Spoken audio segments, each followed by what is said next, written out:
When a wounded Japanese nurse and an American soldier become unlikely allies during World War II, everything they believe about enemies is turned upside down.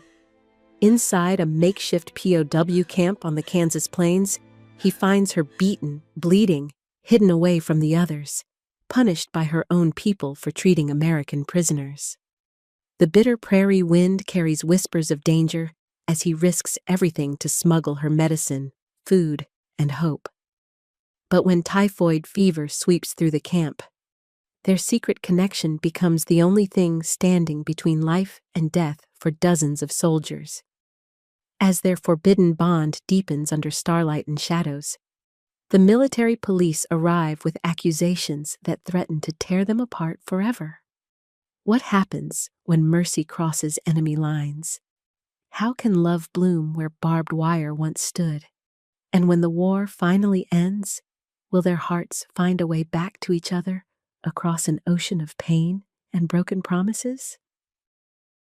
The winter wind cut like a knife across the open prairie. Private Daniel Hayes pulled his coat tighter as he guided the horses pulling the ration wagon. His breath made little clouds in the cold air. The wooden seat beneath him was hard and frozen, but he didn't mind. It was better than being in the thick of battle, like his brother James had been. James. The name made Daniel's heart ache. His big brother, who'd always protected him, was gone now, killed at Pearl Harbor. Daniel looked up at the wide gray sky and wondered if James could see him from heaven. "Not much farther now," he said to the horses, their backs steaming in the cold. Ahead, he could make out Camp Salina, a collection of wooden buildings surrounded by a tall fence topped with barbed wire. It didn't look like much, just an old cattle yard turned into a place to hold prisoners of war. Japanese prisoners. Daniel's jaw tightened. The Japanese had taken his brother. Now he was guarding their soldiers. It seemed right somehow, though the thought didn't bring him any peace. The wagon creaked through the gates, past the guard who gave him a tired salute. Inside, the camp was alive with movement. American soldiers stood watch with rifles, while men in torn uniforms unloaded supplies from another wagon. "Hayes, about time you showed up."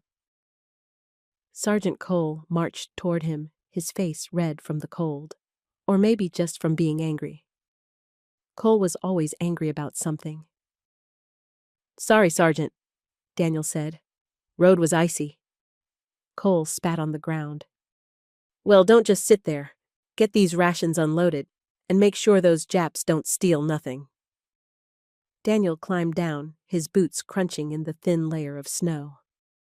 He watched as the prisoners, thin men with hollow cheeks, lifted boxes from the wagon. They kept their eyes down, not speaking. "Move faster!" Cole shouted, slapping his baton against his palm. "This ain't a picnic!" One of the prisoners stumbled, nearly dropping a crate of potatoes. Daniel stepped forward without thinking and caught the other end. "Careful there," he said softly. The man's eyes flicked up in surprise, then back down. "Thank you," he whispered in broken English. Cole was there in an instant. "Hayes, what are you doing helping him? These people killed your brother, remember?" Daniel let go of the crate. "Just didn't want the potatoes bruised, Sergeant." "Well, I don't care if they're smashed to bits. Don't you ever help one of them again, you hear me?" "Yes, Sergeant." The rest of the day passed slowly. Daniel helped count supplies, check the fence for weak spots, and deliver mail to the guards. By nightfall, his hands were numb and his back ached. In the small barracks he shared with 4 other soldiers, he sat on his bunk and pulled out paper and pencil. Under the yellow light of a lantern, he began to write. "Dear Ma, I hope this letter finds you well. Winters come early to Kansas, and the wind cuts right through you. The camp is running smooth. The prisoners keep to themselves mostly. I think about James every day. I'm trying to do right by him, Ma. I'm doing God's work here, keeping folks safe from those who do us harm. How's the farm? Did you get Mr. Peterson to help with the roof like I asked? Don't be too proud to ask for help, Ma. I'll be home when I can. Your loving son, Daniel. He folded the letter carefully, tucked it in an envelope, and placed it with the outgoing mail. Then he lay back on his thin mattress and stared at the ceiling, listening to the other men snore and the wind rattle the windows. In his dreams, he saw James smiling, then disappearing in a ball of fire. Morning came with the blare of a bugle. Daniel dressed quickly, splashed cold water on his face, and headed to the mess hall. The food wasn't much, watery oatmeal and black coffee, but it was hot. "Roll call in 10 minutes, announced the cook as he slopped oatmeal into Daniel's bowl. Outside, frost sparkled on the ground. Daniel joined the other guards as the prisoners were lined up in the yard. They stood at attention, shivering in their thin clothes as Sergeant Cole walked down the line, counting. "One missing," Cole said, checking his clipboard. "Where's prisoner 42? A guard hurried up. "In the barn, Sergeant. Captain's orders. Special case." Cole frowned but nodded. "All right, let's get these men to work." Daniel was assigned to watch a group clearing rocks from a field on the edge of camp. The sun climbed higher, but gave little warmth. He stamped his feet to keep the blood flowing as the prisoners worked. At noon, he was relieved by another guard and told to deliver lunch to the holding barn.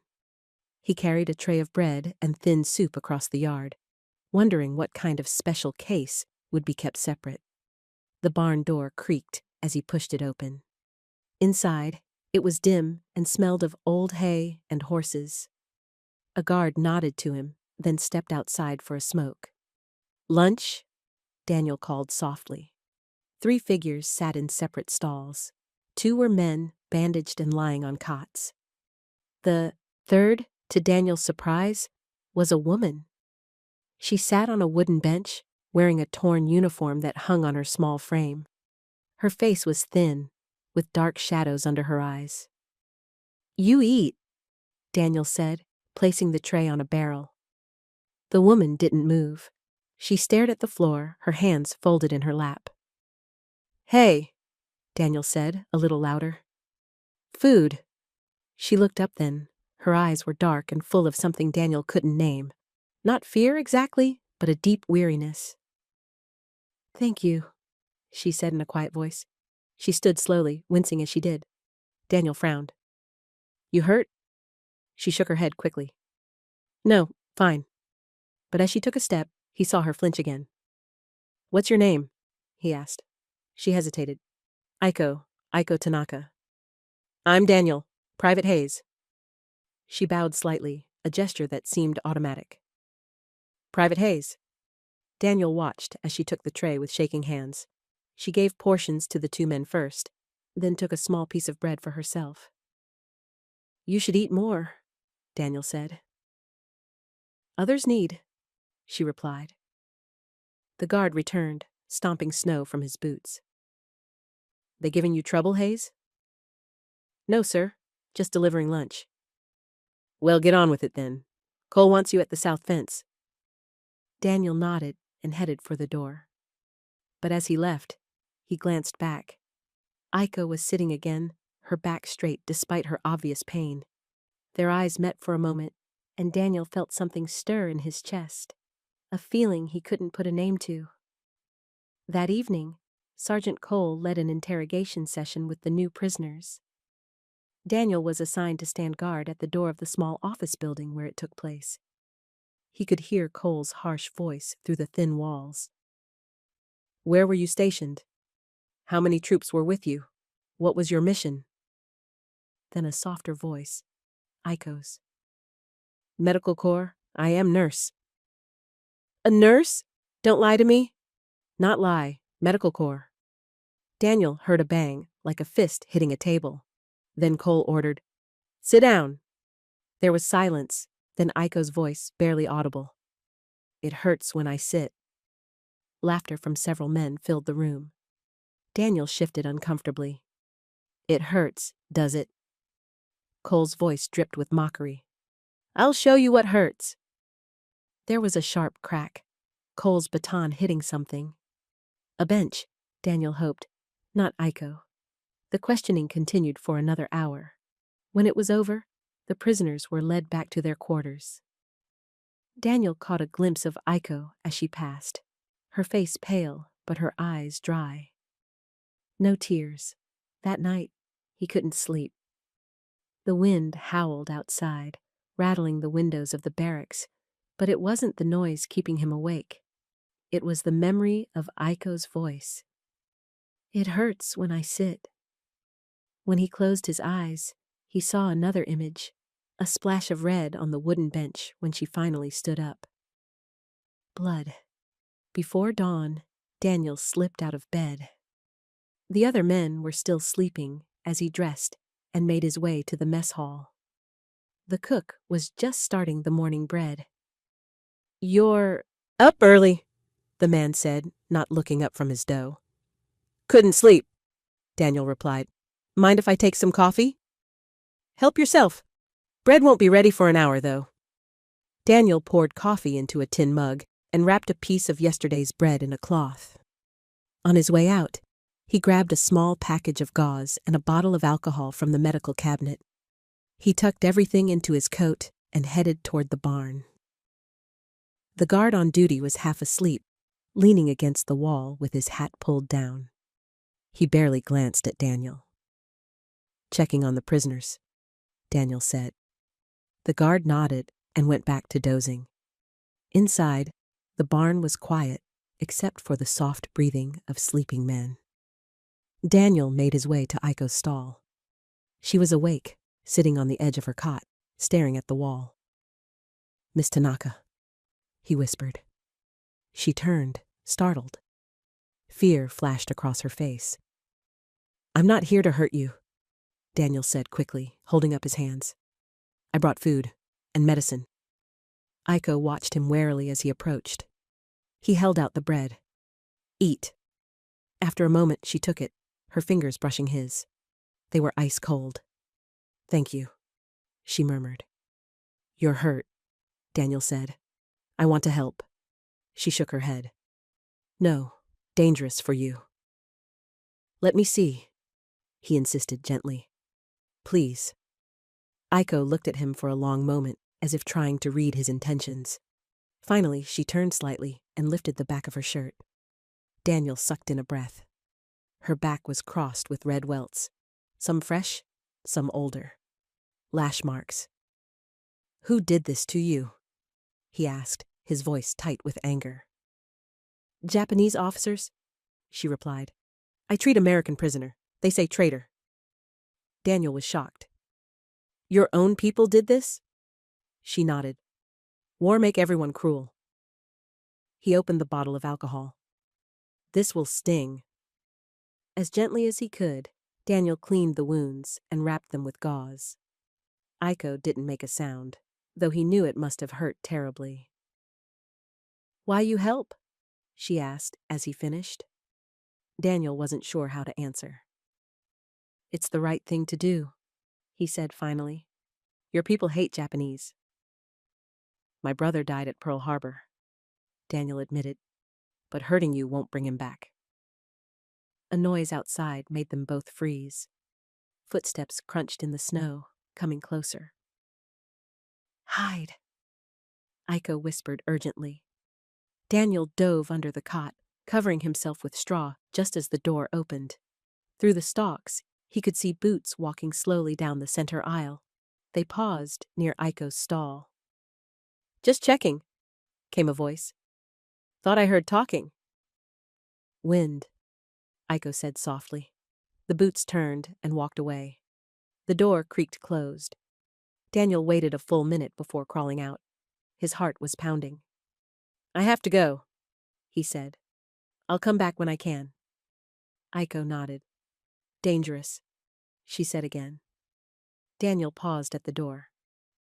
Is what you're doing, helping Americans, a sin in your eyes? She looked surprised by the question. No sin to heal, only duty. I feel The same, Daniel said. Then before he could stop himself, he added, I'll pray for you. He slipped out into the gray dawn, not sure if what he'd done was a sin or salvation. But as he walked back to the barracks, he felt lighter somehow, as if a small piece of the weight he'd been carrying had lifted from his shoulders. Sunday morning brought Reverend Whitmore to the camp. The old minister drove his battered truck through the gates just as the sun broke through the clouds. He carried his Bible under one arm and a basket of cookies his wife had baked under the other.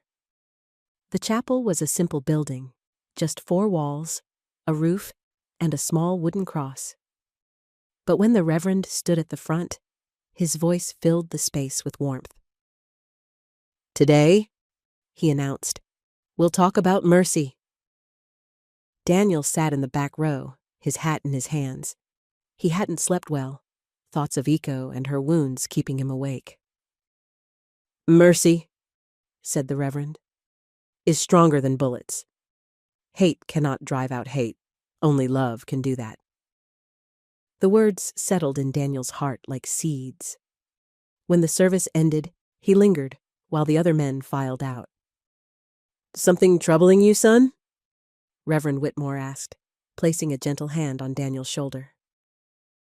I've seen something that doesn't feel right, Reverend, Daniel said quietly, and I've done something that might get me in trouble.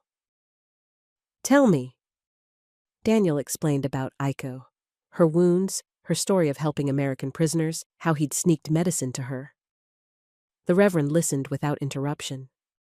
When Daniel finished, the old man sighed deeply. When your conscience burns, that's the Lord's lantern. Follow it, he said. What you did wasn't against God's law, even if it might be against man's. So I should keep helping her? I can't tell you that, son, but I can tell you that mercy is never wasted, and kindness is never wrong. Outside the chapel, Sergeant Cole was waiting. He smirked when he saw Daniel with the Reverend. Got your soul all scrubbed clean, Hayes? He asked. Daniel didn't answer, but the Reverend smiled kindly. We're all works in progress, Sergeant. You're welcome to join us next Sunday. Cole spat on the ground. I've got better things to do than listen to fairy tales about loving your enemy. That's a shame, said Whitmore. It's a beautiful story. That evening, Daniel returned to the barn with more bread and a small jar of honey he'd saved from his own ration. Iko's eyes widened at the sight. For you, he said, setting it beside her. But don't talk during roll call tomorrow. Cole's in a bad mood. She dipped her finger in the honey and tasted it, closing her eyes briefly at the sweetness. Then she looked at Daniel and bowed her head. Arigato, she whispered. Thank you. As Daniel walked back to the barracks under a sky full of stars, he realized he was smiling for the first time in weeks. The days grew shorter as November settled on the plains. Frost painted the camp buildings each morning, and the prisoners huddled together for warmth during roll call. Daniel continued his secret visits to the barn, bringing what small comforts he could, an extra blanket, leftover bread, once even a book with pictures of farm life he thought Iko might enjoy. One evening, as he made his rounds checking the perimeter fence, Daniel noticed Sergeant Cole in the supply shed, counting bandages and muttering to himself. The next morning at breakfast, Cole's eyes narrowed as he approached Daniel's table. Supplies keep going missing, Cole said, his voice hard as flint. Bandages, iodine, even food from the kitchen. Daniel kept his face neutral. Maybe there's a mistake in the count, Sergeant. No mistake. Cole leaned closer. Someone's stealing, and I aim to find out who. A cold feeling settled in Daniel's stomach. Yes, sir. Surprise inspections start tonight, Cole announced to the whole mess hall. Anyone caught with unauthorized items will face severe punishment. Back in the barracks, Daniel carefully wrapped the remaining medical supplies in an old shirt and hid them under a loose floorboard beneath his bunk. His hands trembled slightly as he replaced the board. If he was caught, it would mean court-martial, maybe prison. But then he thought of Aiko, of the quiet strength in her eyes despite her suffering. He couldn't abandon her now. When he visited her that evening, he found her shivering on her cot, her face flushed with fever. "You're sick," he said, placing a hand on her forehead. It was burning hot. "Little fever," she replied weakly. "We'll pass." But Daniel could see the angry red lines spreading from the worst of her wounds, infection setting in. She needed real medicine, not just the scraps he'd been bringing her. "I'll be back," he promised. The camp medic was a gruff man named Peterson who spent most of his time treating frostbite and colds among the American soldiers. He rarely bothered with the prisoners unless ordered to. "Doc," Daniel said, finding him alone in the infirmary. "One of the horses got cut on the fence. Looks like it might be infected." Peterson barely looked up from his magazine. "Take some iodine and clean bandages. And don't waste too much. Supplies are tight." "Yes, sir. Thank you."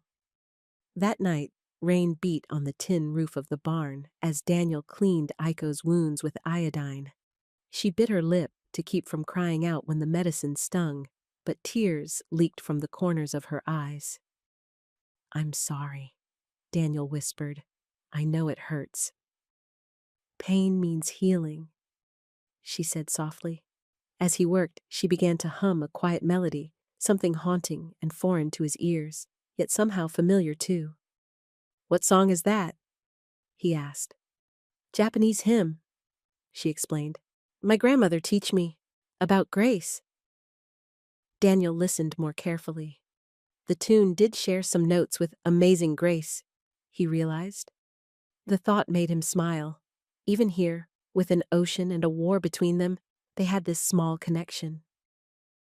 "My mother used to sing hymns while she worked in the garden," he told her. "Said it made the vegetables grow sweeter." Aiko smiled weakly. "My father was farmer too." "Really? What did he grow?" "Rice and tea." She closed her eyes, perhaps seeing her home in her mind. Very beautiful, with mountains behind. They sat in comfortable silence as the rain drummed overhead. Daniel finished wrapping her back with fresh bandages, then helped her lie down. "Rest now," he said. "I'll check on you tomorrow." As he turned to leave, she caught his hand. "You are a kind man, Daniel Hayes." Something warm bloomed in his chest at the sound of his name on her lips. "Just doing what's right." But outside the barn, in the wet darkness, a shadow moved. Sergeant Cole stood watching, rain dripping from the brim of his hat, his jaw tight with fury. 2 weeks passed with no mail delivery due to flooded roads. The camp grew restless. When a truck finally splashed through the gates one afternoon, everyone gathered eagerly. "Hayes," called the mail clerk. "Letter for you." Daniel tore open the envelope, recognizing his mother's careful handwriting. "My dearest Daniel, winter has come early to the farm. The well is starting to dry up, and Mr. Peterson says we might need to dig deeper before spring. I worry about the cost, but the Lord will provide. Mrs. Whitmore brought a pie yesterday and sat with me a while.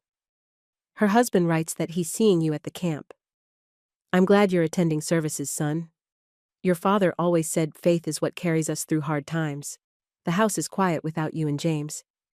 Some mornings, I wake up thinking I hear your footsteps on the porch, and for a moment, everything is like it was. Then I remember. God sends tests before harvest, Daniel. Remember that. Whatever burdens you're carrying, He knows your heart. With love," Ma Daniel folded the letter and slipped it into his pocket. His throat felt tight. The thought of his mother alone on the farm, worrying about water and money, made him feel helpless and far away. That evening, he read parts of the letter aloud to Aiko as he changed her bandages. Her fever had broken, and she sat up stronger now, listening intently. Your mother is a strong woman, she said when he finished. She is, Daniel agreed. Pa died 5 years ago. Heart just gave out while he was mending fence. Ma's been running the farm ever since, with James and me helping until the war. Aiko nodded. My mother too. Very strong. When father taken by soldiers, she keep family together. Taken by soldiers? Daniel asked. Japanese soldiers? She nodded. He speak against war. Say Japan should not fight America. Her voice grew softer. We not hear from him 2 years now. Daniel was silent for a moment, absorbing this. I'm sorry. War hurts everyone, she said simply. Outside the stable window, Sergeant Cole stood in the gathering darkness, listening to every word. The next morning was brutally cold. Daniel's breath froze in his scarf as he crossed the yard for breakfast. He was halfway to the mess hall when Cole stepped into his path. Morning, Hayes, Cole said, his voice dangerously pleasant. Sleep well? Yes, Sergeant. Good, because you're on night watch starting tonight. Daniel frowned. Night watch? But I'm assigned to... I'm reassigning you, Cole cut in. Unless you'd prefer I report certain activities I've observed. Ice that had nothing to do with the weather spread through Daniel's veins. No, Sergeant. Night watch is fine. That's what I thought. Cole smiled without warmth. And just so we're clear, no more babying the enemy. These people killed your brother, remember? They're not your friends. Daniel clenched his jaw. Yes, Sergeant. That night, pacing the frozen perimeter with his rifle, Daniel could hear coughing from the barn through the bitter wind. Aiko's cough. It tore at him, knowing she was cold and sick, and he couldn't go to her. After 3 hours, when the other guards were huddled in the watch house drinking coffee, Daniel made a decision. He slipped away from his post and hurried to the barn. Aiko was worse.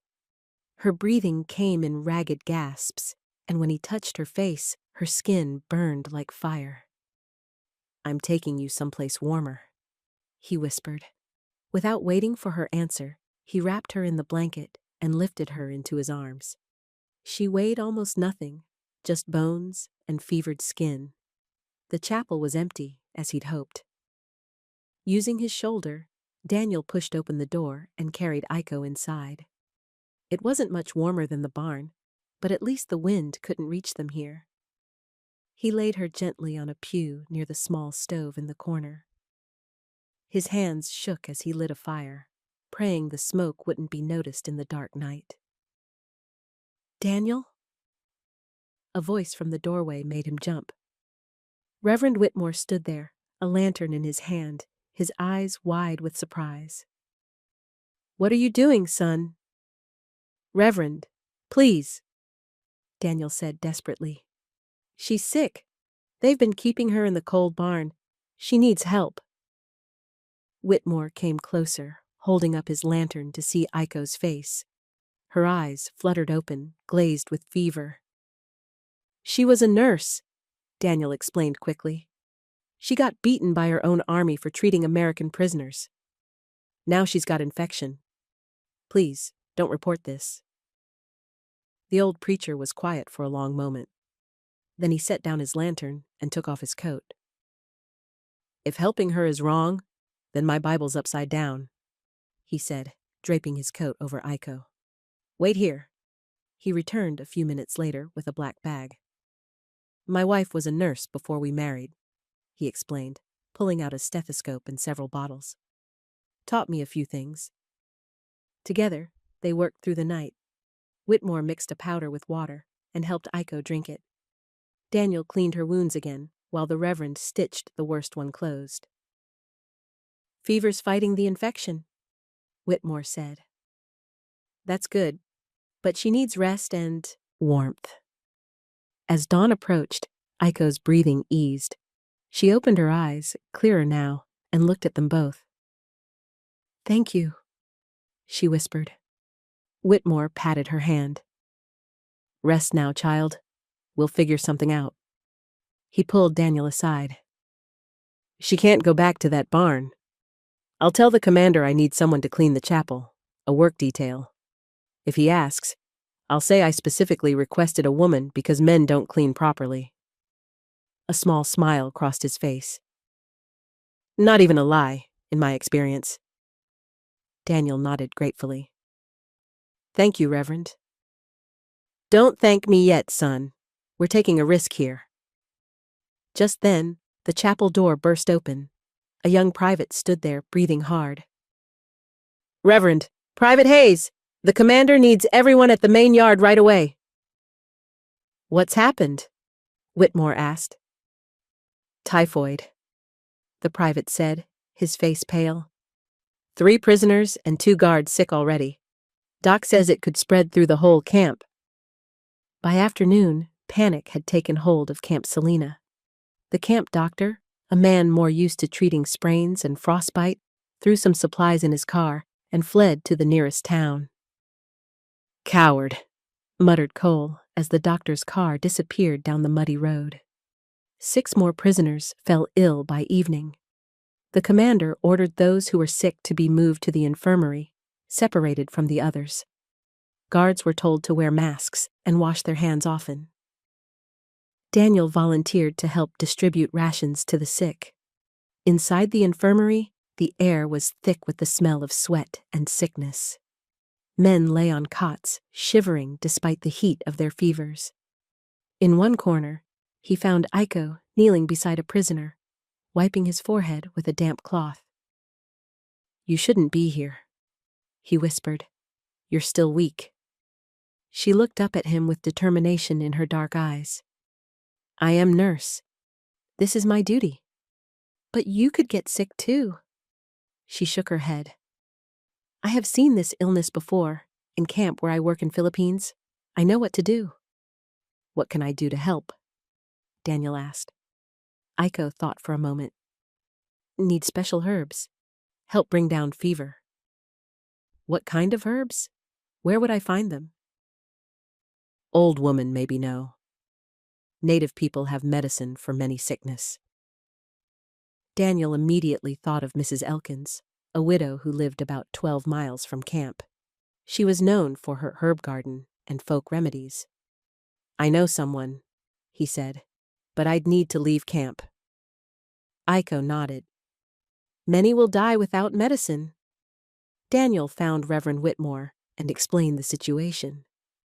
The old man didn't hesitate.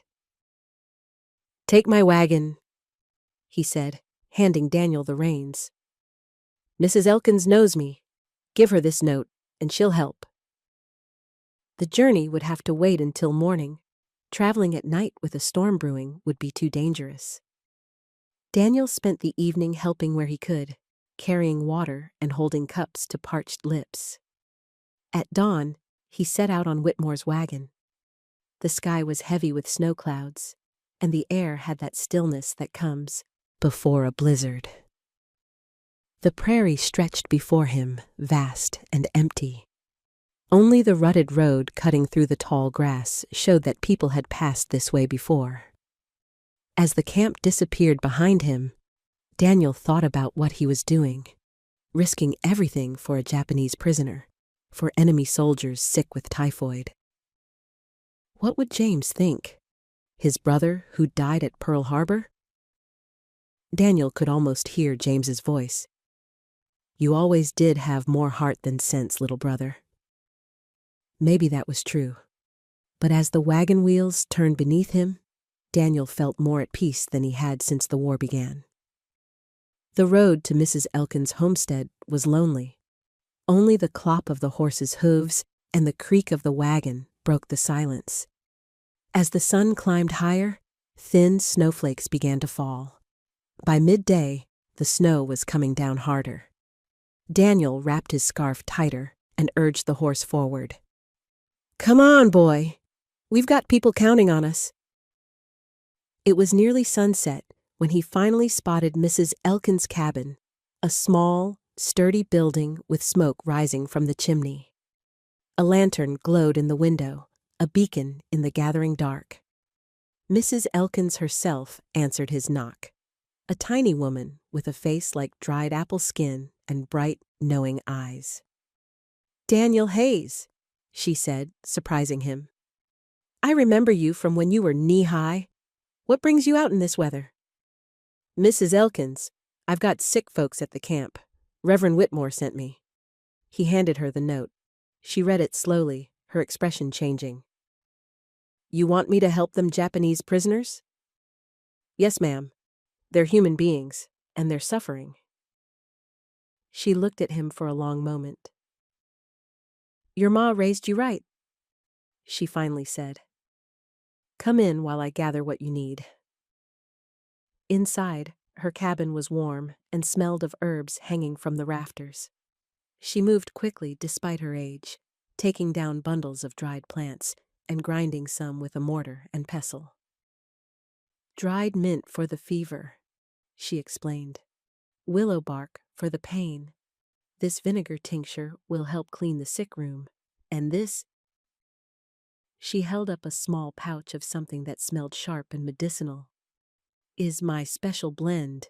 Been using it for 40 years, and I ain't lost a patient to typhoid yet." She packed everything into a wooden box and gave Daniel careful instructions.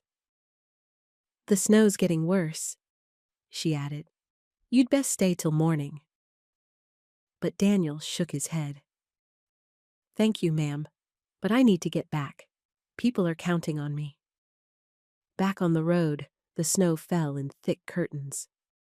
The horse struggled through growing drifts, and the wind cut through Daniel's coat. He could barely see 10 feet ahead. "Lord," he prayed aloud, "I'll bring this medicine home or freeze trying." The night grew colder. Daniel's fingers went numb on the reins. Twice the wagon almost tipped over, and once the horse refused to move until Daniel got down and led him by the bridle. "Just a little further," he kept saying, though he wasn't sure if he was talking to the horse or himself. The storm worsened. Snow plastered his eyelashes and froze his beard. His feet lost all feeling, and he began to wonder if he'd made a terrible mistake. James seemed to appear beside him on the wagon seat. Not the James from his nightmares, burned and broken, but the James from before the war, strong and smiling. "Don't quit now, little brother," the vision seemed to say. "You're almost there." When the first pale light of dawn broke through the clouds, Daniel saw the outlines of the camp ahead. Relief flooded through him, followed quickly by a wave of exhaustion so powerful he could barely hold the reins. The guards at the gate didn't recognize him at first. His face was covered in ice, his clothes stiff with snow. "It's Hayes!" one finally shouted. "Open up!" As the gates swung wide, Daniel's last bit of strength gave out. He slumped forward, the precious box of medicine clutched to his chest, as darkness claimed him. Daniel woke to the feeling of gentle hands wrapping his own. Through the fog in his mind, he recognized the touch, smaller and more careful than a doctor's rough ministrations. Aiko. He opened his eyes slowly. He was lying on a cot in the infirmary. The room was dim, lit only by lanterns that cast long shadows on the walls. Around him, he could hear the labored breathing of the sick. "You are awake," Aiko said softly. Her face was drawn with exhaustion, but her eyes were clear. "Your hands very cold, frostbite." Daniel looked down.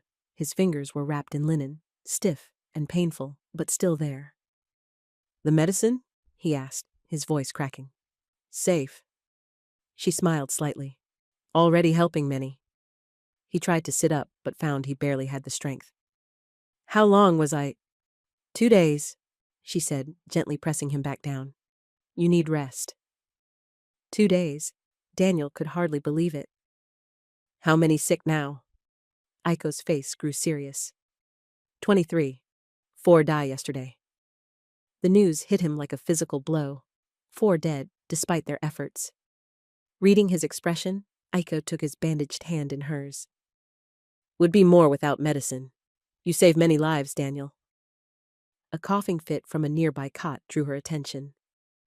Must go, she said. Rest now. As she moved away, Daniel noticed she was moving more freely, her own wounds healing. Watching her tend to a sick prisoner, he felt a strange pride.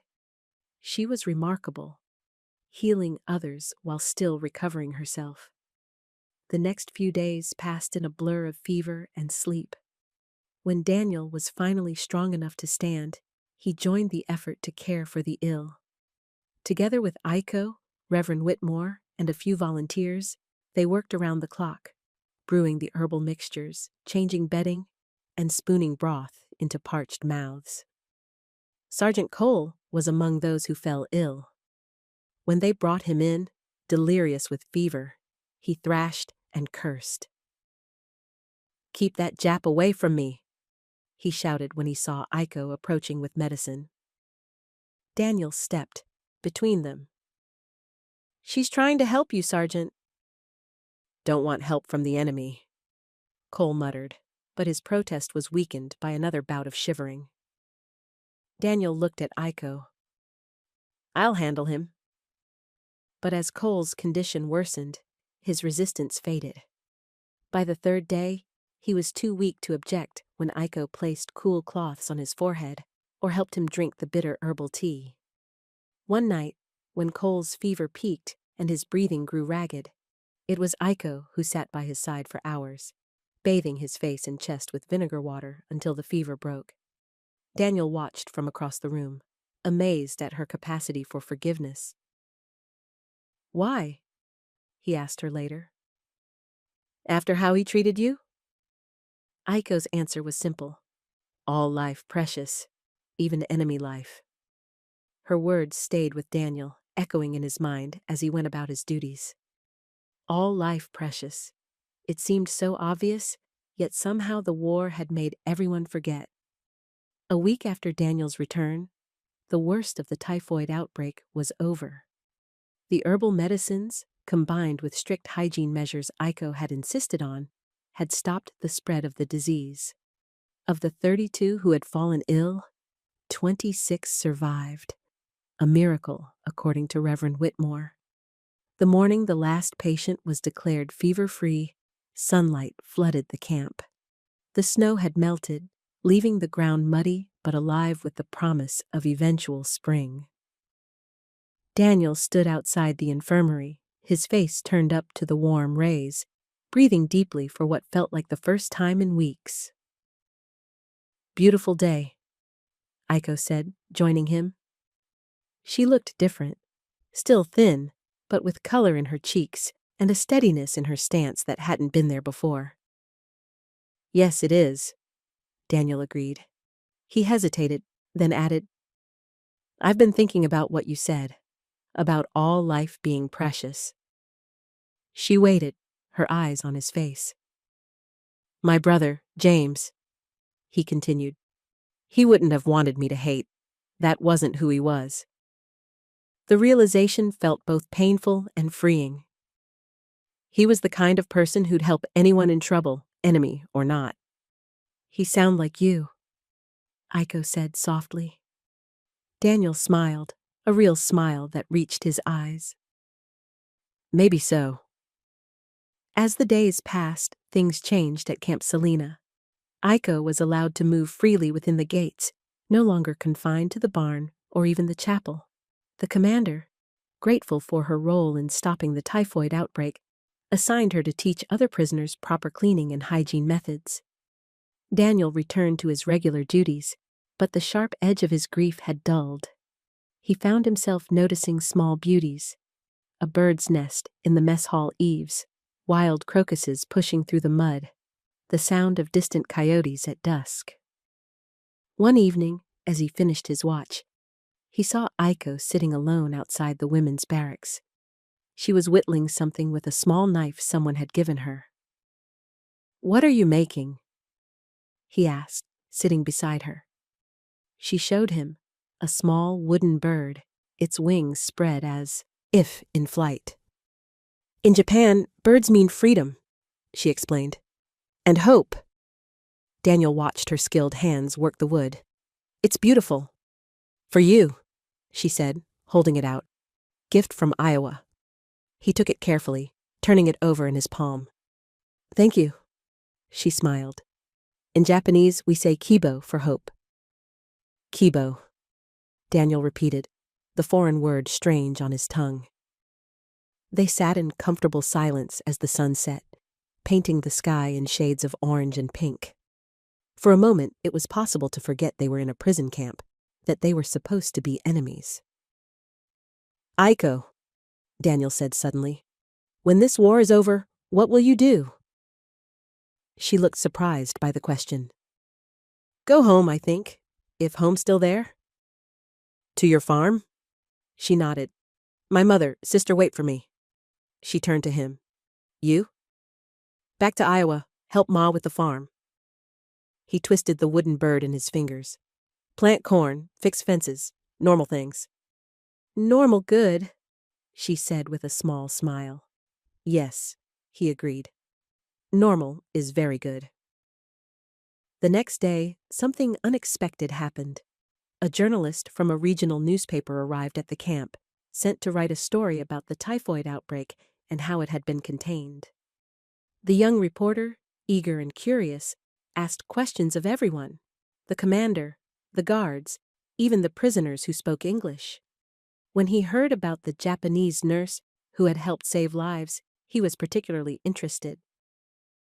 Could I get a photograph? He asked the commander. For the article? The commander hesitated, then nodded. Just one, and make it quick. They set up the shot near the infirmary. By chance, as the photographer was preparing his camera, a recovering American soldier approached Aiko for a drink of water. She handed him a cup, and the photographer snapped the picture at that exact moment, capturing her gentle gesture of service. The photo appeared in the newspaper the next week, under the headline, Mercy Beyond Borders. It showed Aiko's face clearly as she offered water to the thin American soldier. The caption read, Japanese nurse prisoner aids in saving lives at Camp Salina. The reaction was immediate and mixed. Letters poured into the newspaper office. Some praised the compassion shown, calling it a light in dark times. Others were outraged, calling the photograph propaganda and accusing the camp of coddling the enemy. In town, people talked of little else. Some brought gifts to the camp gate, home-baked bread, fresh eggs, even hand-knitted socks, asking that they be given to the nurse in the picture. Others drove by slowly, faces hard with disapproval. The camp commander was furious that the photograph had been published without proper military approval. He stormed into the chapel where Aiko was sweeping the floor, Reverend Whitmore at his side. This has gone too far, he shouted, waving the newspaper. I've got the whole town either crying or cursing over one of my prisoners. Daniel, who had been helping the Reverend stack hymn books, stepped forward. Sir, she saved lives, American lives. Without her knowledge, many more would have died in the outbreak. The commander glared at him. That's not the point, Private. The point is, this camp is now in the spotlight, and Washington doesn't like attention. Then perhaps Washington should recognize that humanity isn't a security breach, Reverend Whitmore said mildly. The commander's face reddened, but he seemed to have no answer for that. After a tense moment, he pointed at Aiko. She stays out of sight from now on. No more wandering around. Work detail in the kitchen or infirmary only. He turned to leave, then added over his shoulder, for now. When he was gone, Aiko quietly resumed her sweeping, her face calm despite the threat hanging in the air. I'm sorry, Daniel said. She shook her head. Not your fault. War makes everyone afraid. Reverend Whitmore patted her shoulder. Fear passes, my dear, but the good you've done, that remains. Weeks turned into months. Winter softened into spring, and the prairie bloomed with wildflowers. Life at Camp Selena fell into a routine that, while not comfortable, was at least predictable. Daniel was promoted to corporal after his actions during the typhoid outbreak. The new rank came with more responsibilities, but also more freedom to move around the camp. He used this freedom to check on Aiko daily, bringing her news and small treats when he could. Sergeant Cole, changed by his brush with death, treated the prisoners with less cruelty. He wasn't kind, exactly, but the worst of his brutality had faded. He even nodded to Aiko when they passed in the infirmary. A small acknowledgement, but significant. One warm evening in late May, Daniel found Aiko outside the kitchen, watching swallows dart above the yard. "I got a letter from Ma today," he told her, sitting on the bench beside her. "The farm's doing better. Spring rains filled the well." "Good news," she said, smiling. "Your mother must be happy." "She is." Daniel hesitated, then added, "She asked about you." Aiko looked surprised. "Me?" "I've written to her about you, about how you helped during the outbreak." He felt his cheeks warm slightly. "She says she'd like to meet you someday." A shadow crossed Aiko's face. "After war, maybe." "Yes, after the war." They sat in silence, both aware of the uncertain future that lay ahead. The war in Europe was going well for the Allies, but the Pacific theater remained brutal and bloody. Even if peace came tomorrow, what would it mean for them? "Daniel," Aiko said softly, breaking into his thoughts. "If I go back to Japan, will you write to me?" The question caught him off guard. Would it even be possible, writing to someone in Japan after the war? But looking at her face, open and earnest in the fading light, he knew his answer. "Yes," he said simply. "I will." She smiled, relief visible in her eyes. "Good. I write too." Just then, the camp's alarm bell began to ring. Not the usual call for roll or meals, but a frantic, continuous peal that meant emergency. Daniel stood quickly. "Stay here," he told Aiko, then ran toward the commotion near the main gate. A group of guards had gathered around a military jeep that had just arrived. A messenger was handing papers to the commander, whose face grew grimmer as he read. "What's happening?" Daniel asked a nearby guard. "Orders," the man replied. "All Japanese POWs are being transferred west, some new facility in California." Daniel felt as if the ground had dropped away beneath his feet. "All of them? When?" "Train arrives tomorrow morning. They leave at dawn." Daniel pushed through the crowd until he reached Sergeant Cole, who was reading a copy of the transfer orders. "Sergeant, why the sudden move?" he demanded. Cole looked up, his face unreadable. "Not our place to ask why, Hayes, just to follow orders." He flipped through the papers. "Looks like everyone on this list goes. No exceptions." "Can I see the names?" Daniel asked, trying to keep his voice steady.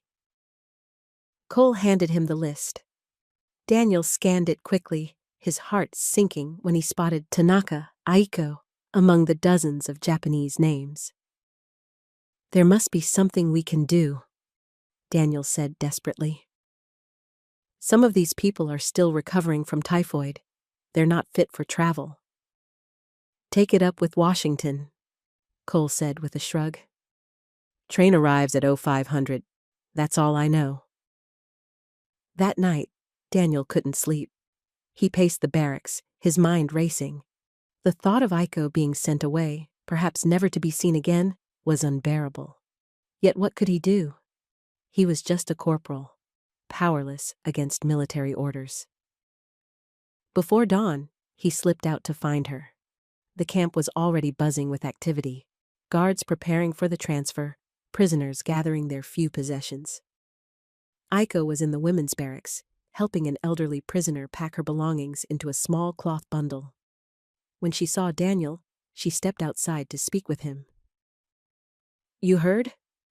she said. It wasn't a question. "Yes." His voice was rough with emotion. "Aiko, She placed a finger gently against his lips. "No sad words, please." He took her hand, holding it between both of his. "I'll find you," he promised. "When this is over, I'll find you." She nodded, tears shining in her eyes, but not falling. "I keep hope," she said, touching the wooden bird he'd returned to her, now hanging from a string around her neck. "Kibo. Kibo," he repeated. They stood like that, hands linked, as the sky lightened with the first hint of dawn. Neither spoke. There was too much to say, and not enough time to say it. In the distance, they heard it, the mournful whistle of the approaching train.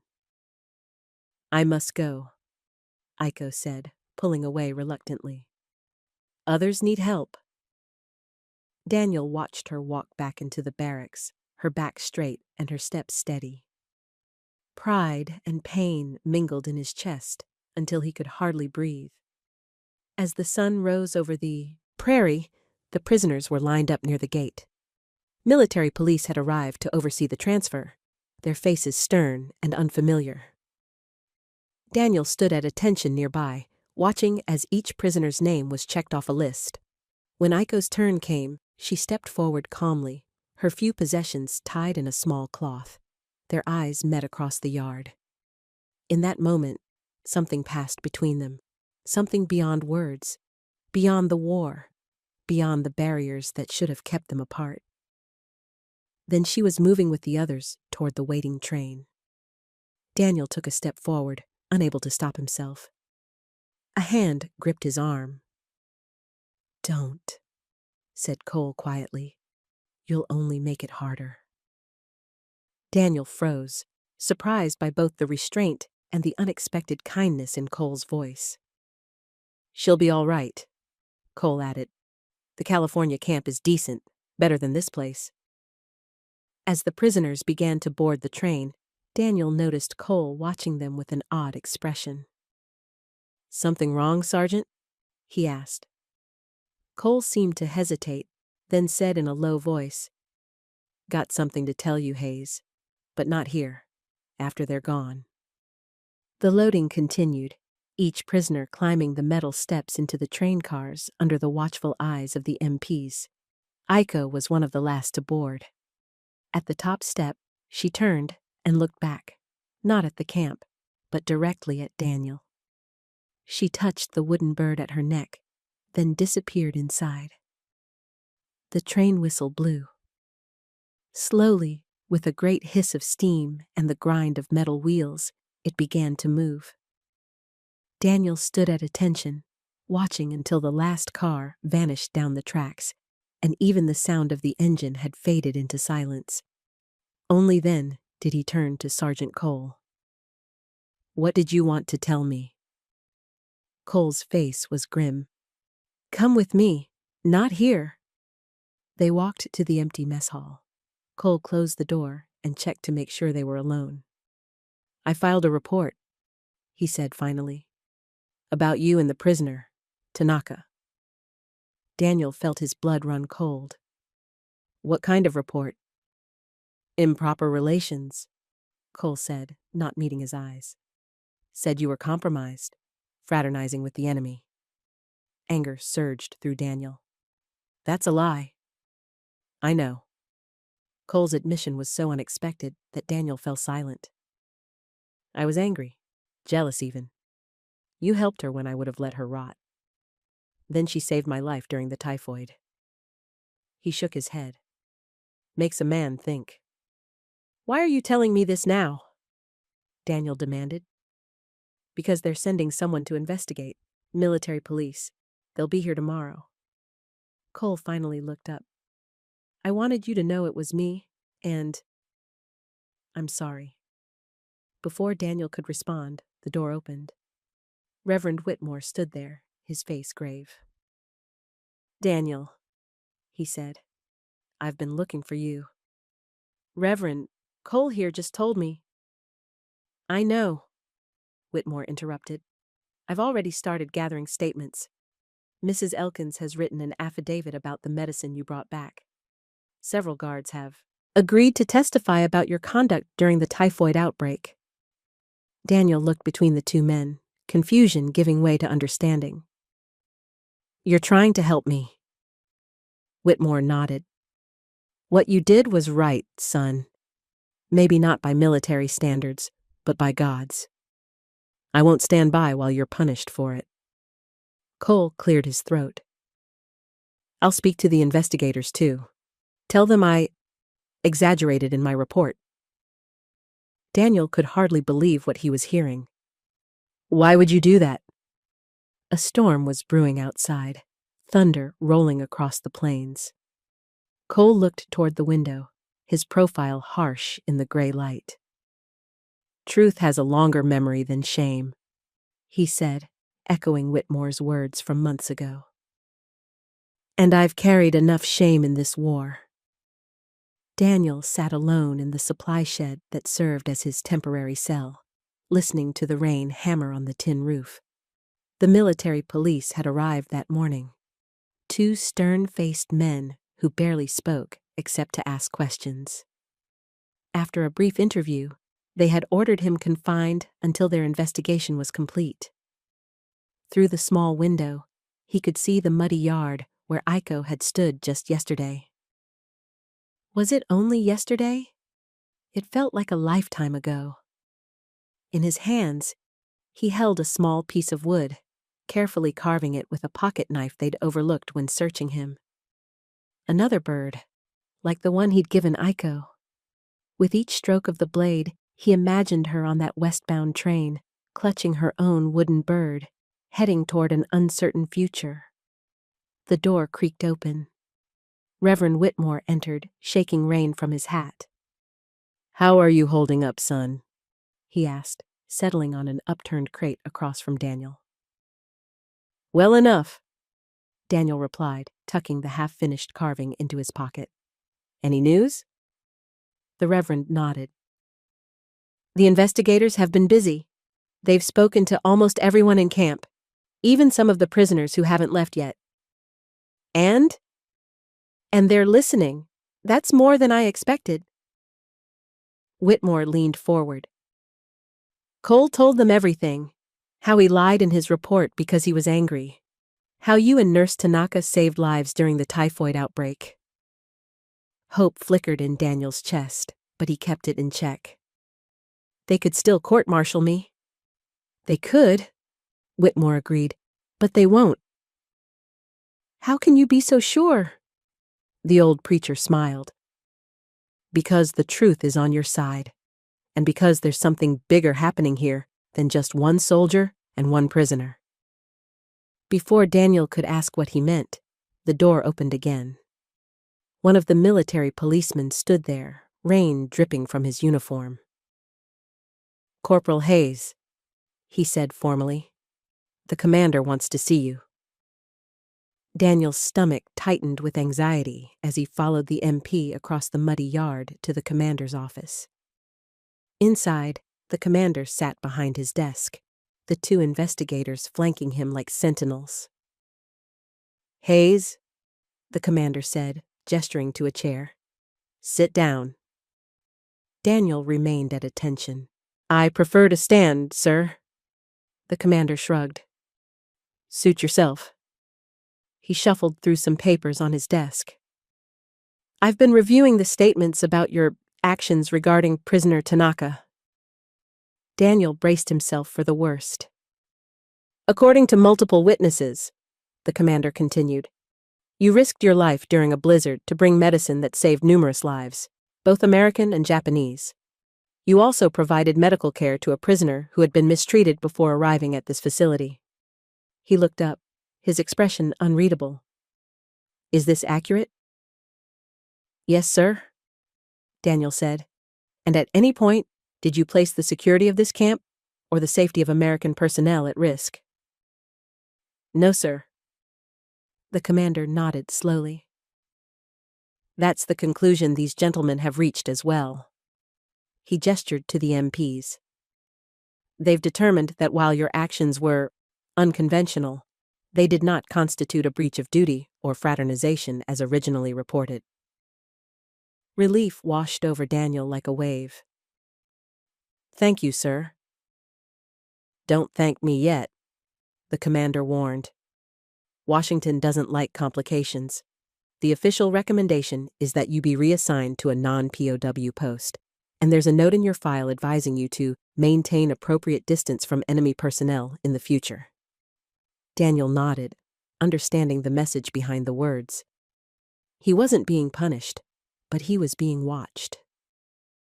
However, the commander added, his voice softening slightly, you're also being commended for your actions during the typhoid outbreak. Saving lives counts for something, even in wartime. As Daniel left the office, rain still falling steadily around him, he felt lighter than he had in weeks.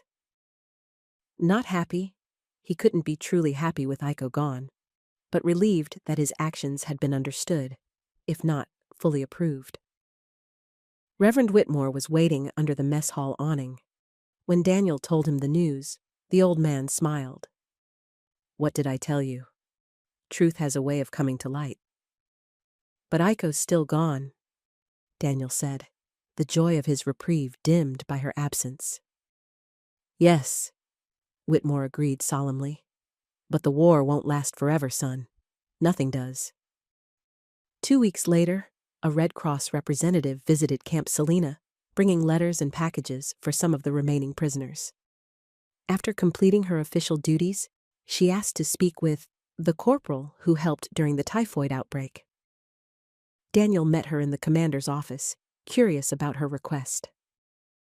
Corporal Hayes, she said, extending her hand. I've heard quite a bit about you. Ma'am, Daniel replied, shaking her hand. I'm not sure what you've heard. She smiled. Only good things, I assure you. From her bag, she pulled an envelope. I have something for you, from the California repatriation facility. Daniel's heart quickened. From Nurse Tanaka? Yes. She handed him the envelope. She's doing remarkable work there, helping care for American POWs who've been returned from the Pacific. Her language skills and medical knowledge have been invaluable. Daniel stared at the envelope in his hands, hardly daring to believe it was real. His name was written on the front in careful letters. Thank you, he said, his voice thick with emotion. The Red Cross woman touched his arm gently. What you two did here, it matters, more than you know. That evening, alone in the barracks, Daniel finally opened the letter with trembling fingers. Dear Private Daniel Hayes, I pray this letter finds you well. The journey to California was long, but we arrived safely. This camp is larger than Salina, with many buildings and more prisoners. The guards are strict, but not cruel.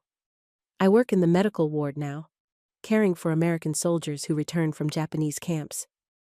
Many are very sick.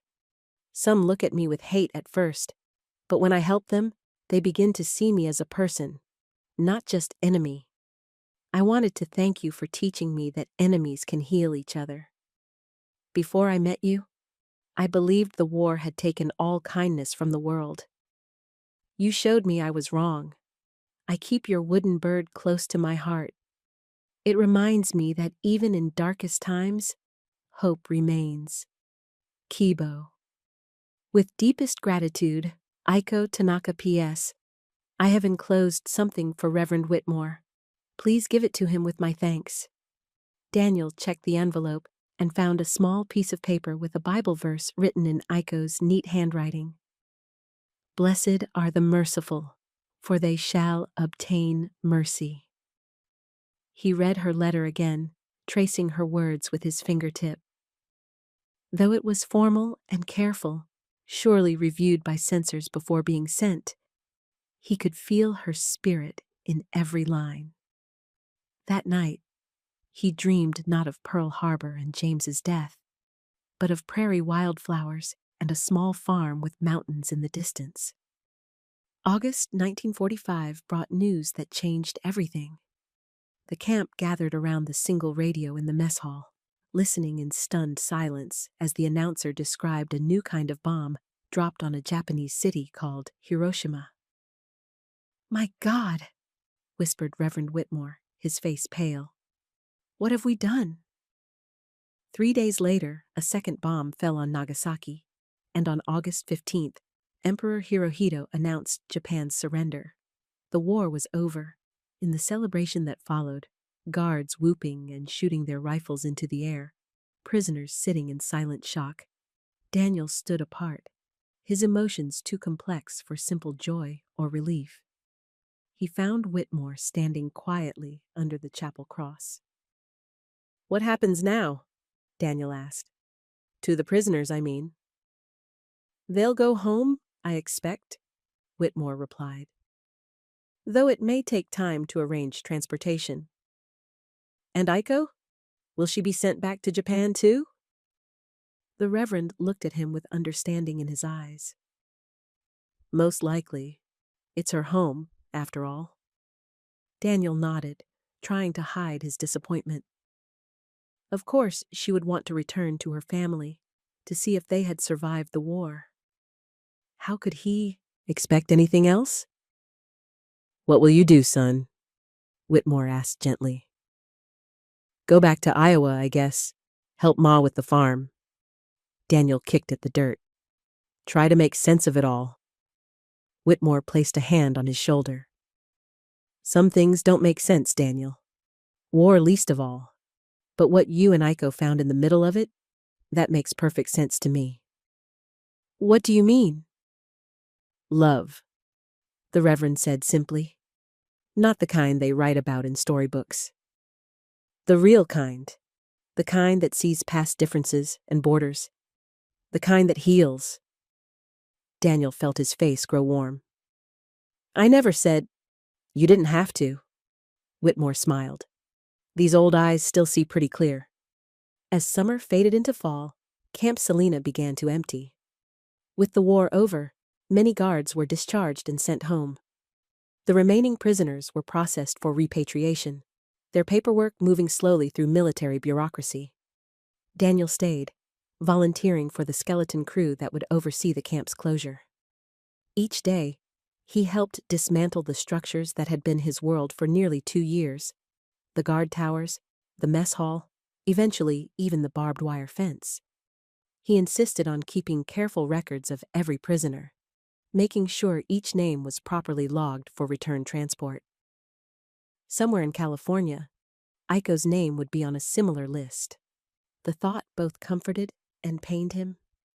In late September, a package arrived for Daniel, a national magazine with a post-it note from Reverend Whitmore, who had returned to his church in town. "Page 32, the note read. "Thought you should see this." Daniel turned to the page and felt his breath catch. There was a full-page photograph under the headline, "The Nurse Who Healed Both Sides." It showed Aiko tending to an American soldier in a wheelchair. Around her neck hung the wooden bird he had carved her. The article told the story of a Japanese nurse who had saved lives in a Kansas POW camp during a typhoid outbreak, then gone on to help rehabilitate returning American prisoners in California. It described her gentle care, her knowledge of both Japanese and American medicine, and her belief that healing has no enemies. The final paragraph mentioned that Nurse Tanaka had been granted special permission to remain in the United States temporarily to continue her work with returning POWs, rather than being immediately repatriated to Japan. Daniel read the article 3 times, his heart racing. She was still in America, and she still wore his wooden bird. The next day, he requested leave to travel to Sacramento. When asked why, he simply said, "Personal business." The camp commander, busy with closure paperwork, barely glanced up before signing the form. Before leaving, Daniel visited the War Department office in town. where a sympathetic clerk helped him locate Aiko's exact whereabouts. A small church-run clinic near Fresno, where many recovering POWs were sent before returning to their families. "You might need this," the clerk said, slipping him a travel permit. "Some areas still have restrictions on civilian movement." Armed with the permit and directions, Daniel boarded a westbound train the following morning. As the locomotive pulled away from the station, he watched the Kansas prairie roll past the window, the tall grass waving in the autumn breeze, the vast sky stretching to the horizon. The journey took him through landscapes he'd never seen before: the rugged mountains of Colorado, the red deserts of Utah, the lush valleys of California. He spent much of the ride with his face pressed to the glass like a child, amazed at the vastness and beauty of the country he'd fought to protect.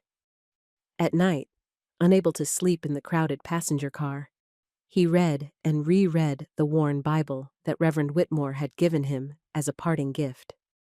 The pages fell open to passages Aiko had once whispered during her fever. "Love your enemies. Blessed are the peacemakers. I was sick, and you visited me." Near Sacramento, the train stopped to take on more passengers. Among them was a group of Japanese Americans, families returning home after years in internment camps. Daniel watched them settle into seats, their faces both weary and hopeful. An older man noticed Daniel's uniform and stiffened, but when Daniel offered him a polite nod, the man slowly nodded back. A small moment, yet somehow significant. "Excuse me," Daniel said to the man after gathering his courage. "Do you speak English?" "Yes," the man replied cautiously. "I was a teacher in Los Angeles before the war." "I'm looking for someone," Daniel explained. "A Japanese nurse named Aiko Tanaka. She's working at a clinic near Fresno. Do you know of it?" The man's expression softened slightly. "The church clinic?" "Yes, I've heard of it. They're doing good work there." He studied Daniel's face. "You're a friend of hers?" "Yes," Daniel said simply. The man seemed to make a decision. "When you reach Fresno Station, ask for Father Michaels. He drives supplies to the clinic twice a week. Tell him Mr. Yamamoto sent you." "Thank you," Daniel said earnestly. "Thank you very much." The man hesitated, then asked, "May I ask why an American soldier is looking for a Japanese nurse?" Daniel thought about all the answers he could give, about typhoid and wooden birds, about mercy crossing enemy lines, about finding humanity in the most unlikely place. But in the end, he simply said, "To thank her. She saved my life." Mr. Yamamoto nodded, understanding more than Daniel had said. "Then I wish you a good journey, soldier." The clinic was just as Daniel had pictured it, a modest white building with a small bell tower, surrounded by flowering bushes and vegetable gardens. A handmade sign near the gate read, "St. Francis Healing Center," in both English and Japanese. Father Michaels, true to Mr. Yamamoto's word, had driven Daniel the last few miles from the station in his rattling delivery truck. "They do miracle work in there," the priest had told him, "with almost no supplies and too many patients. But somehow, they manage." Now, standing at the gate in his uniform, freshly pressed that morning at a Fresno hotel, Daniel felt suddenly uncertain. What if Aiko didn't want to see him? What if she'd already made plans to return to Japan? What if the connection he'd felt between them had been only in his imagination? Before he could lose his nerve, the clinic door opened. A young boy on crutches emerged, followed by a slight figure in a white nurse's uniform. Aiko. She was showing the boy how to properly use his crutches, demonstrating with patient hands. Her back was to Daniel, but he would have known her anywhere. The careful way she moved, the tilt of her head as she listened, the gentle strength in her stance. Daniel's throat tightened with emotion. He took a step forward, then another, his boots crunching on the gravel path. Aiko turned at the sound. For a moment, she simply stared, as if not trusting her eyes. Then her face transformed with a smile so radiant it seemed to light up the entire garden. "You came," she whispered when he reached her.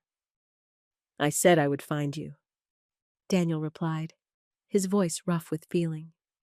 They stood looking at each other, wordless. The boy with the crutches watched them curiously before hobbling back inside, leaving them alone in the golden sunset light. Finally, Aiko reached up and touched the wooden bird hanging from her neck.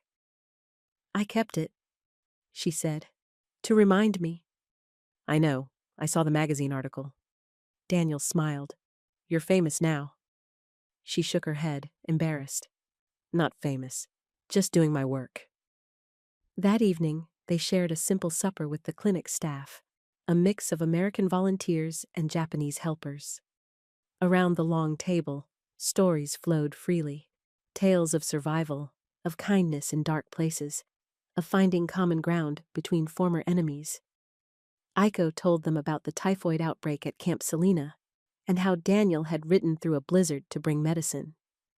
Daniel found himself describing James, his brother who had died at Pearl Harbor, and how Aiko had helped him understand that grief shouldn't become hatred. "To healing," Father Michaels toasted, raising his water glass. "And to peace." "To peace," everyone echoed. Later, Daniel and Aiko walked in the clinic garden, the stars appearing one by one in the darkening sky. "How long will you stay in California?" he asked. "Until no more patients need me," she replied. "Then," she trailed off, uncertainty in her voice. "Will you go back to Japan?" She was quiet for a moment. "My mother, sister, I don't know if they survived. No letter yet." Daniel nodded, understanding. "You need to find them." "Yes, but—" She looked up at him, her eyes reflecting the starlight. "After that, I don't know.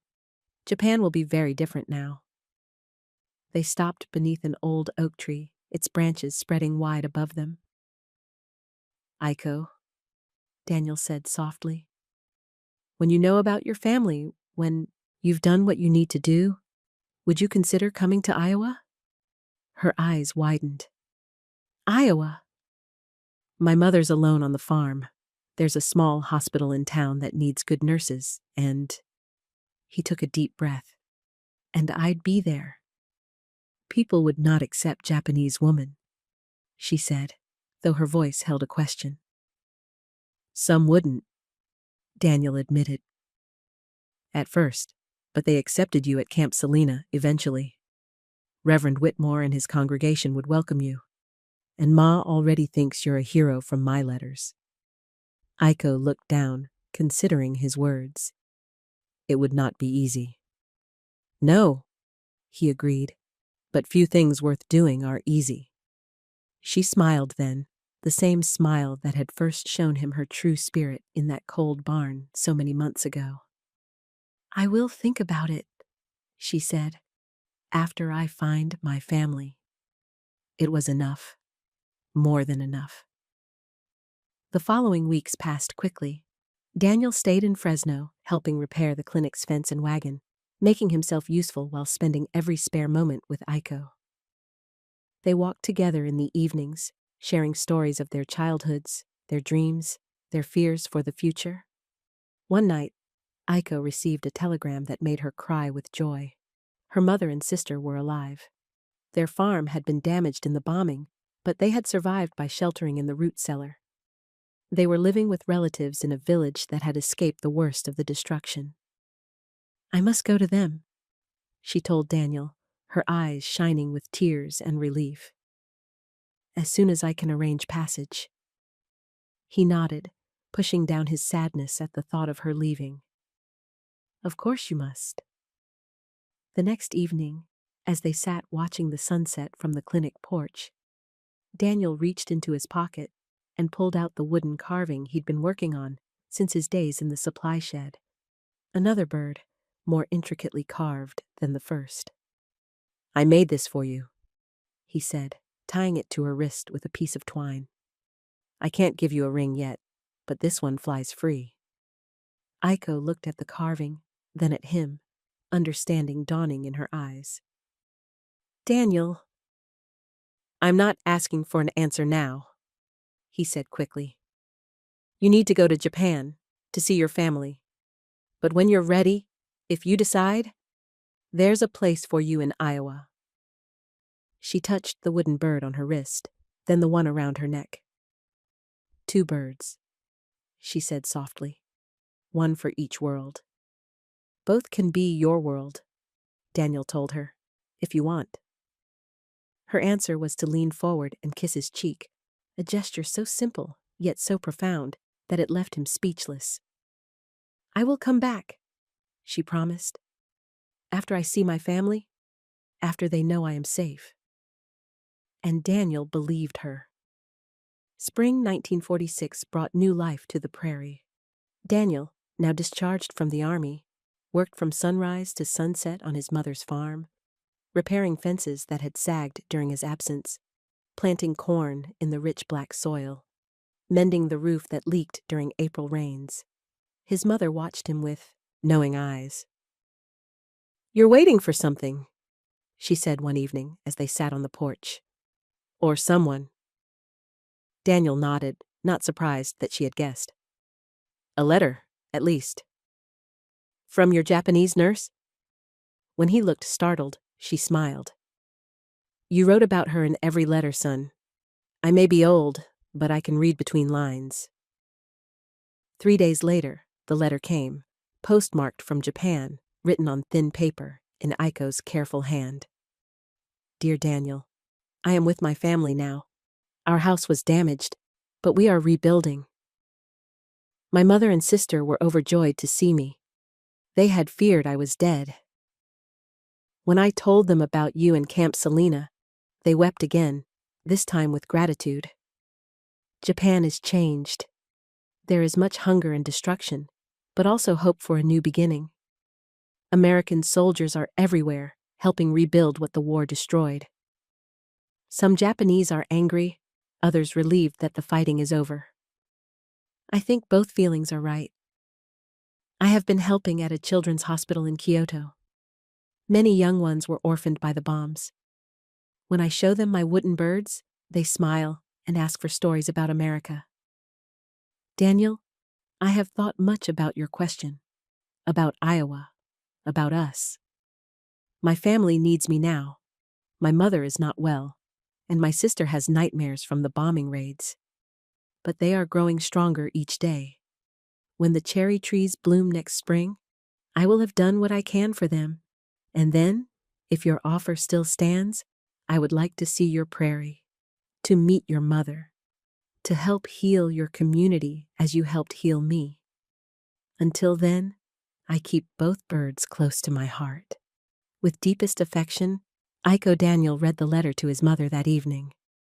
When he finished, she wiped a tear from her cheek. Well, she said briskly, we'd better fix up the spare bedroom before next spring, and maybe plant some of those Japanese cherry trees I've read about. Make her feel at home? In the year that followed, Daniel and Aiko exchanged more letters, his telling of farm life and town happenings, hers describing Japan's slow recovery and her family's healing. With each letter, the distance between them seemed to shrink. While waiting, Daniel did something unexpected. He bought the land where Camp Salina had stood. The military had abandoned it after the war, and the owner was eager to sell. Most people thought he was crazy to want the place with its bad memories. But with help from Reverend Whitmore and volunteers from his congregation, Daniel began to transform the site. They tore down the remaining barracks and guard towers, using the lumber to build a small clinic. The old chapel was restored, its bell rehung to ring out across the prairie. When Aiko arrived in April 1947, thin and tired from her long journey, but with the same quiet strength in her eyes, Daniel drove her straight from the train station to see what they had created. Prairie Mercy Hospital, she read from the simple sign at the gate. Then, turning to him with wondering eyes. "You did this?" "We all did," he replied, taking her hand. "The whole town. Even Sergeant Cole sent money when he heard." They walked through the clinic together, examining the clean ward with its 10 beds, the small surgery, the modern equipment donated by a grateful community that had not forgotten how a Japanese nurse had once saved them from typhoid. In the field where the barbed wire fence had once stood, wildflowers now bloomed in a riot of color. "I plant them each spring," Daniel explained. "To remember." "To remember the pain?" Aiko asked. "No," he said, drawing her close. "To remember how beauty can grow where there was once only barbed wire. How healing comes after hurt. How love can bloom in the unlikeliest soil." Later that week, they stood together in the small chapel. Aiko in a simple white dress her mother had sewn, Daniel in his Sunday suit. Reverend Whitmore performed the ceremony, his voice strong despite his advancing years. "What God has joined together, let no man put asunder," he proclaimed to the packed chapel. Farmers sat beside shopkeepers, town officials beside former guards from the camp. Daniel's mother beamed from the front row, already referring to Aiko as "my daughter." Outside, the prairie stretched endless and green beneath a vast blue sky. The chapel bell rang out across the land, no longer marking sickness and fear, but celebrating new beginnings. At the clinic entrance, a small bronze plaque caught the sunlight. "Here, mercy crossed enemy lines." Years passed. The Prairie Mercy Hospital grew, adding a children's ward and a training program for nurses. Daniel and Aiko built a small house nearby, where they raised 2 children who grew up hearing stories of how their parents had found each other across enemy lines. Aiko, known throughout the region as Nurse Tanaka Hayes, became famous for her gentle touch and wisdom. Patients came from miles around, some still remembering her as the POW nurse, but most knowing her simply as the woman who could ease any pain. Daniel continued farming, but also served on the hospital board, ensuring it remained true to its founding purpose: healing without regard to background or belief. On summer evenings, they would often sit on their porch, watching fireflies rise from the meadow where Camp Selena had once stood. The wooden birds, one around Aiko's neck, one tied to a leather band on her wrist, had been joined by dozens more that Daniel had carved over the years, hanging from the porch rafters where the breeze could make them seem to fly. "Did you ever imagine this?" Aiko asked one such evening, her hand in his, silver threading her dark hair. "That day in the barn when you brought me bread?" Daniel smiled, the lines around his eyes deepening. "Not in my wildest dreams. But that's the thing about mercy." "What thing?" she asked, though she knew his answer. "It takes you places you never thought you'd go," he said, squeezing her hand gently. "And it makes you more than you ever thought you'd be." Above them, the wooden birds turned slowly in the evening breeze, catching the last golden light of day, like prayers given wings, like hope made visible, like love that had outlasted war.